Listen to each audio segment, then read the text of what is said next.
నేను ప్రసన్న హరికృష్ణ, మీ అందరికీ తెలిసినటువంటి వాన్నే. ఈ 4 జిల్లాలకు సంబంధించినటువంటి నేపథ్యం నాకున్నది, సామాజిక నేపథ్యం ఉన్నది, సామాజిక స్పృహ, ఒక చేయాలి అనేటువంటి తపన, అట్లాంటి అనుభవం. ఈ మూడింటి కలయికతో విద్యా వ్యవస్థకు కానీ, నిరుద్యోగ సమస్యలపైన కానీ, ఉద్యోగులకు సంబంధించినటువంటి అవగాహన, స్పష్టత ఉన్నటువంటి వ్యక్తిగా నేను నా 19 సంవత్సరాల ఉద్యోగ జీవితాన్ని, సాదాసీదా ఉద్యోగం కూడా కాదు, అసిస్టెంట్ ప్రొఫెసర్ ఉద్యోగ జీవితాన్ని నేను రాజీనామా చేసి రాజకీయ లోపలికి రావడం జరిగింది. సో ఒకటే, ఈ ఎన్నిక మీరు తెలంగాణ సమాజానికి ఒక కార్పొరేట్ శక్తులకు జరుగుతున్నటువంటి ఎన్నిక, ఒక కామన్ మ్యాన్కి ఒక కార్పొరేట్ శక్తులకు జరుగుతున్నటువంటి ఎన్నికగానే దయచేసి మీరు చూడండి. నేపథ్యం, ఒక వ్యక్తి యొక్క నేపథ్యం, ఎవరైతే పోటీ లోపల ఉన్నారో ఆ వ్యక్తి యొక్క నేపథ్యం ఏంటి, గతం లోపల సమాజం పట్ల అవగాహన ఉందా లేదా, సమాజానికి ఏమైనా చేసినటువంటి అనుభవం ఉందా లేదా అనేటువంటి వ్యక్తికి అసలు ఎలాంటి సామాజిక స్పృహ లేకుండా, సమాజం పట్ల ఒక సంబంధమే లేకుండా ఉండేటువంటి వ్యక్తులు ఇప్పుడు ఎన్నికల లోపల పోటీ చేయడం జరుగుతాం.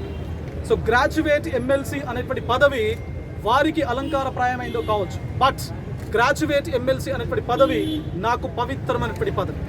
మీ అందరూ ఆశీర్వదించి, మీ అందరూ అవకాశం కనుక ఇస్తే తప్పనిసరిగా గతంలో ఎక్కడా లేని విధంగా, ఎప్పుడూ లేని విధంగా పట్టభద్రుల ఎమ్మెల్సీ అనేటువంటి పదవి పట్టభద్రులకు ప్రభుత్వానికి మధ్య లోపల ఒక నిర్మాణాత్మకమైనటువంటి అనుసంధానకర్త అని తప్పనిసరిగా మీ సోదరుడు ప్రసన్న హరికృష్ణ చేతల లోపల నిరూపిస్తూ ఉంటాం.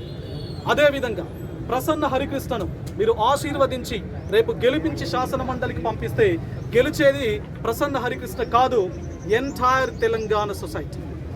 ఈ తెలంగాణ సమాజం మొత్తం కూడా గెలిచినట్టే. ఎందుకు? డబ్బుల కట్టలకు, నోట్ల కట్టలకు వ్యతిరేకంగా సమాజం పట్ల అవగాహన, విద్యా వ్యవస్థ పట్ల ఒక స్పష్టత, నిరుద్యోగుల సమస్యల పట్ల అవుట్ రైట్ ప్రతి అంశానికి సంబంధించినటువంటి నిర్మాణాత్మకమైన రీతి లోపల కూలంకుషంగా చర్చించి మాట్లాడే అందులో సమస్యల్లో భాగమైనటువంటి వ్యక్తిగా నేను ఈరోజు మీ ముందుకు రావడం జరిగింది.